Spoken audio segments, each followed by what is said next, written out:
10 বার করে সুবহানাল্লাহ, আলহামদুলিল্লাহ এবং আল্লাহু আকবার তোমরা পাঠ করবে।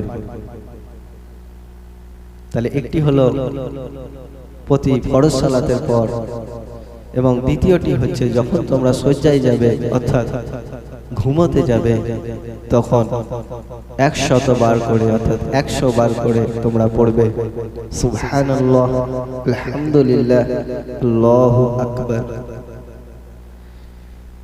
তখন সাহাবারা জিজ্ঞেস করলেন, ইয়া রাসূলুল্লাহ সাল্লাল্লাহু আলাইহি ওয়াসাল্লাম, এত সওয়াব কিন্তু